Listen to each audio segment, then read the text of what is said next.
بسم اللہ الرحمن الرحیم وعن ابی ہریرہ رضی اللہ تعالی عنہ ان رسول اللہ صلی اللہ علیہ وسلم قال یقول اللہ تعالی انا عند ظن عبدی بی وانا معه اذا ذکرنی فإن ذکرنی فی نفسه ذکرته فی نفسی وإن ذکرنی فی ملأ ذکرته فی ملأ خیر منه متفق علیہ۔ حضرت ابو ہریرہ رضی اللہ تعالیٰ عنہ سے مروی ہے، اللہ کے رسول صلی اللہ علیہ وسلم فرماتے ہیں کہ اللہ تبارک و تعالیٰ ارشاد فرماتے ہیں، میرا بندہ مجھ سے جیسا گمان کرتا ہے میں اسی کے مطابق اس کے ساتھ عمل کرتا ہوں، اور میں اپنے بندے کے ساتھ رہتا ہوں جب وہ میری یاد کرتا ہے۔ اگر وہ اپنے جی میں مجھے یاد کرتا ہے تو میں بھی اپنی ذات میں اس کو یاد کرتا ہوں، اور اگر وہ بھرے مجمع میں میرا ذکر کرتا ہے، میری یاد کرتا ہے، تو میں اس سے بہترین مجمع کے اندر اس کو یاد کرتا ہوں۔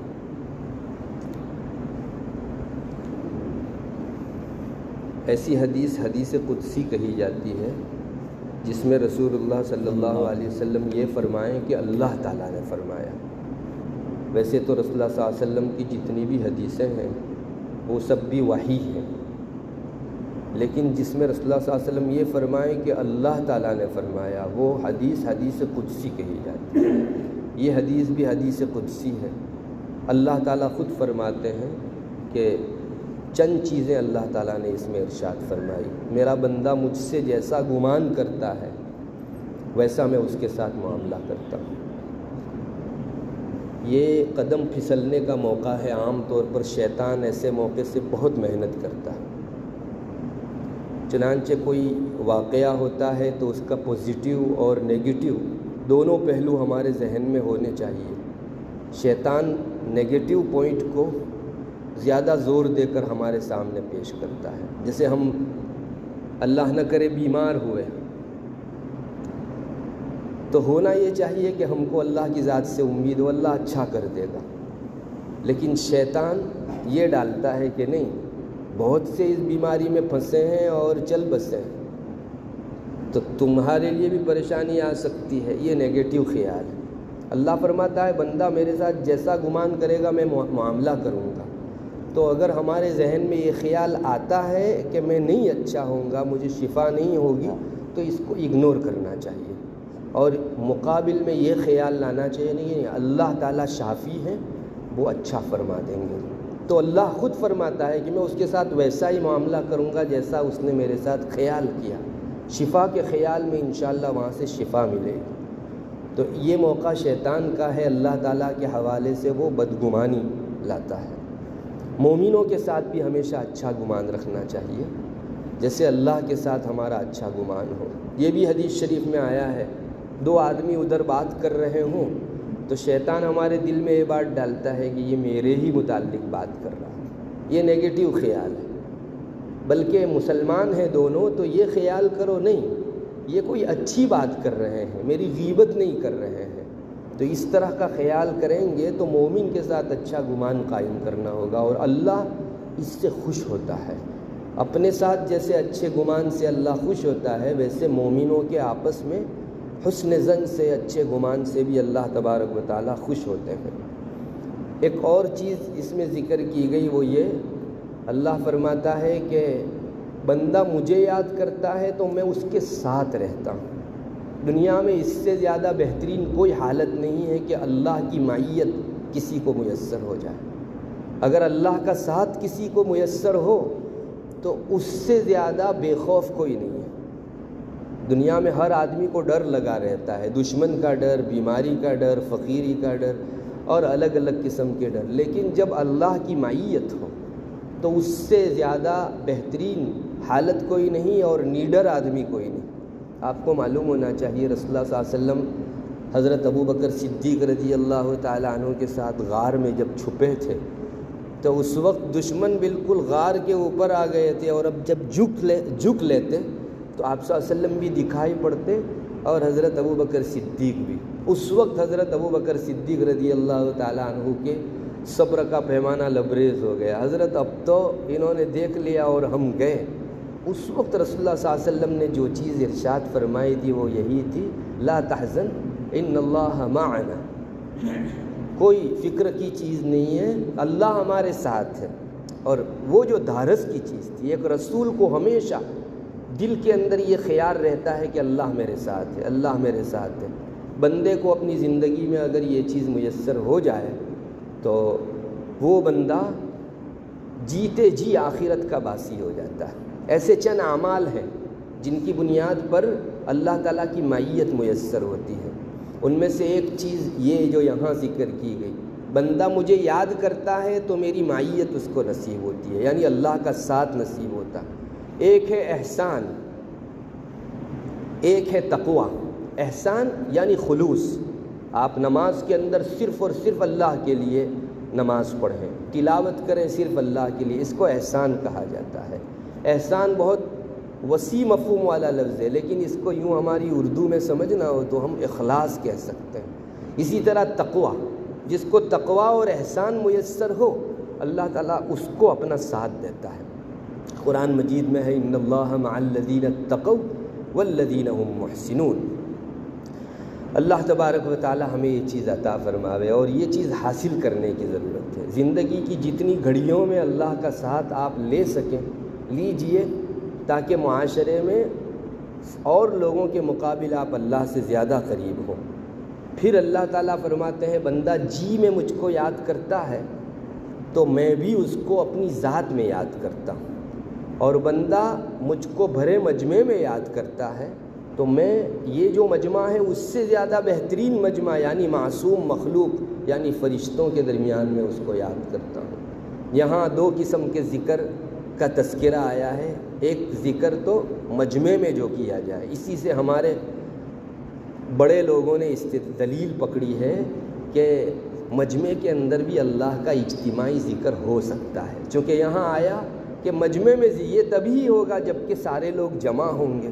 تو ہمارے بزرگوں کے یہاں جو اجتماعی ذکر ہوتا ہے اس کا ثبوت ماشاءاللہ حدیث شریف سے ملتا ہے۔ بندہ اگر مجمع میں مجھے ذکر کرتا ہے تو میں اس کی یاد وہاں فرشتوں کے مجمع کے اندر کرتا ہوں، جو ان انسانوں سے بہتر ہے، اس وجہ سے کہ انسان کسی نہ کسی درجے کا گنہگار ہے اور فرشتے جو ہیں وہ معصوم ہیں۔ اور اگر وہ جی میں مجھ کو یاد کرتا ہے تو میں اپنی ذات میں اس کو یاد کرتا ہوں۔ جی میں یاد کرنے کا مطلب ایک تو یہ ہے کہ ہم لوگ زبان سے اللہ اللہ کریں، اور ایک یہ ہے کہ میرا دل اللہ اللہ کرے، یہ ذکر قلبی کہلاتا ہے۔ بعض بڑے لوگوں کے یہاں ذکر قلبی یہ ذکر لسانی سے بڑا ہوا ہے، زبان سے آپ جو ذکر کرتے اس سے زیادہ دل کا ذکر ہے۔ بعض بڑے یہ فرماتے ہیں، بعض کہتے ہیں کہ دونوں برابر ہے، زبان سے کرو یا دل سے کرو، لیکن دل کا ذکر بھی ایک چیز ہے۔ اور بزرگان دین تو یہاں تک فرماتے ہیں کہ جو زبان سے اللہ اللہ کروایا جاتا ہے اس کا اصل مقصد یہ ہے کہ دل میں اللہ آ جائے۔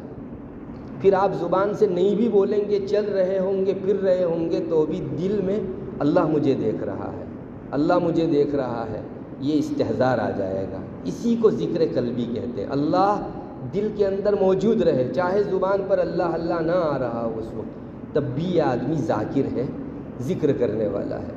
اور ذکر قلبی ایک ایسی بڑی نعمت ہے جس کو میسر ہو جائے تو میں نے جیسا کہ بتایا وہ جیتے جی آخرت کے اندر رہ رہا ہے۔ اس دنیا کے اندر وہ یوں سمجھے گا کہ جنت ہے، جہنم ہے، اگر نیک کام کروں گا اس میں جاؤں گا اور برا کام کروں گا۔ اکثر گناہ جو ہوتے ہیں وہ اللہ کو بھول جانے کی وجہ سے ہوتے ہیں۔ جس کے دل میں اللہ کی یاد ہو وہ کبھی گناہ نہیں کر سکتا، اس لیے اس کی بھی جو ہے فکر رکھنی چاہیے کہ بار بار ہمارے دل میں اللہ کی یاد رہنی چاہیے۔ اور یہ ایک ایسی نیکی ہے کہ جس کو اللہ کے علاوہ کوئی نہیں جانتا ہے۔ ملا علی قاری نے بعض روایتوں کو نقل فرمایا ہے جس میں یہ ہے کل کو اللہ تعالیٰ جب وزن کرنے کے لیے میزان قائم فرماویں گے، ترازو قائم فرماویں گے، تو فرشتوں کو کہیں گے کہ اس بندے کی جتنی نیکیاں ہیں وہ سب اس پلڑے میں لا کر رکھ دو۔ چنانچہ ایک طرف کے پلڑے میں ساری نیکیاں لا کر رکھ دی جائے گی۔ فرشتوں کو اللہ پوچھے گا کہ کوئی نیکی رہ تو نہیں گئی، اس پر ظلم نہیں ہونا چاہیے۔ فرشتے کہیں گے اللہ ہم کیوں رہنے دیں، جتنی بھی نیکیاں تھیں سب لا کر ہم نے رکھ دی۔ اللہ تعالیٰ فرمائیں گے اس بندے کی کچھ نیکیاں میرے پاس ہے جس کو تم بھی نہیں جانتے، اور وہ یہ کہ وہ دل میں مجھ کو یاد رکھتا تھا۔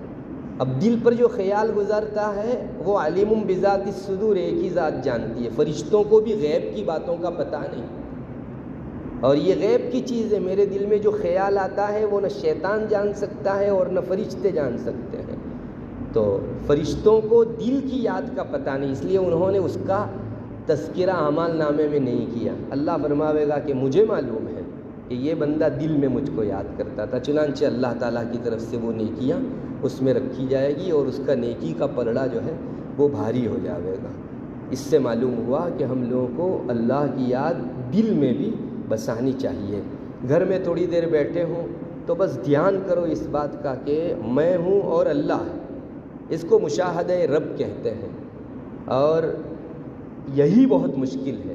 یہ مادیت اور اسباب جو بڑھتے جائیں گے ذکر قلبی کا تصور دور ہوتا جائے گا۔ ابھی ہم لوگ 5 منٹ اگر کسی بند حجرے میں بیٹھ لیں تو ہمارا جی گھبرانے لگتا ہے، یا تو دوستوں میں جا کر بیٹھنے کو جی چاہتا ہے یا موبائل لینے کو جی چاہتا ہے۔ یہی ذکر قلبی سے دوری ہے۔ بلکہ آپ کو تو ایسا ہونا چاہیے کہ میں گھنٹوں اللہ کے ساتھ مشاہدے میں بیٹھا رہوں۔ اگر یہاں پریکٹس کر لی تو قبر میں بہت آسان ہے، ورنہ قبر میں صدیاں گزارنی ہے ایسی جہاں کوئی سبب کوئی مادیت نہیں ہوگی، آپ ہوں گے اور رب کا مشاہدہ ہوگا۔ تو جنہوں نے دنیا میں اللہ سے لو لگایا ہوگا ان کو قبر میں بہت آسانی انس رہے گا، اور جن کو دنیا کے اندر دنیا کے بغیر وحشت ہوتی تھی تو پھر وہ قبر میں بہت مشکلات سے اپنے ایام گزاریں گے۔ اس لیے ہمیں ضروری ہے کہ کچھ وقت ایسا بھی گزاریں جس میں تنہا بیٹھیں، میں ہوں، میرا رب ہے اور میرے رب کی یاد ہے۔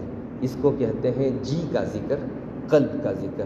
یہ بھی ایک چیز ہے، اس کو بھی حاصل کرنے کی ضرورت ہے۔ اللہ تعالیٰ توفیق بخشے۔ وآخر دعوانا الحمدللہ رب العالمین۔ سبحان اللہ و بحمدہ، سبحان اللہ۔